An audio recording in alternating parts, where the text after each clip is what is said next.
The Fan Cave is brought to you by Wolf Cola. Quench your thirst with the beast.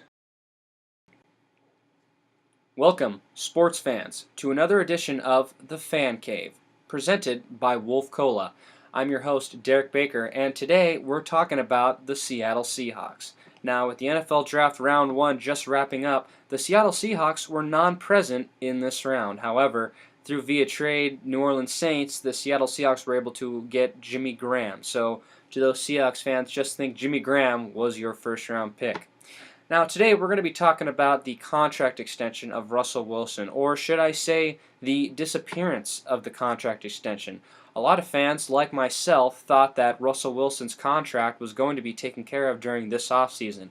A lot of people even thought that it was going to get taken care of before the NFL Draft. However, Russell Wilson and the Seattle Seahawks have yet to reach an agreement. A couple things I think are affecting this deal in terms of the delaying of it are, one, Russell Wilson trying to get a fully guaranteed contract. Now remember, Wilson's agent right now is a baseball agent, and in baseball, the entire contract is guaranteed no matter what. The other thing I think is affecting this is Wilson is trying to get that $20 million a year mark, which a lot of the elite quarterbacks are getting.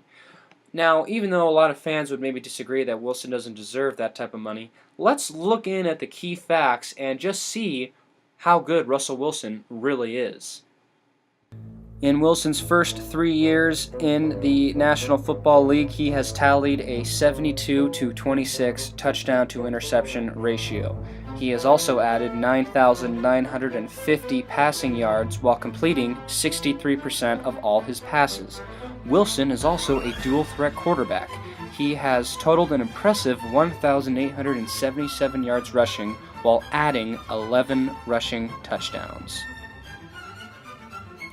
Now, those numbers alone could probably get a standard quarterback $14 to $17 million a year, but where Russell's value really shows is, one, in his playoff experience. He's only lost 2 playoff games in his entire career, and he's already a Super Bowl winning quarterback. And 2, his off-the-field character. Now, Russell Wilson is a very charitable person, spending most of his time at children's hospitals when he's not practicing for the Seahawks. So you're not going to have a lot of off-the-field issues we saw with Greg Hardy and Ray Rice and Adrian Peterson like last year. So the investment there is pretty safe in terms of that sort of issue. Well, sports fans, thank you again for joining the Fan Cave. As you said, I'm your host, Derek Baker. This is presented by Wolf Cola. Quench your thirst with the beast. Next week, we're going to talk about draft grades, and we're going to see who came out on top in this year's NFL Draft. Thank you very much, and as we always say, fan on.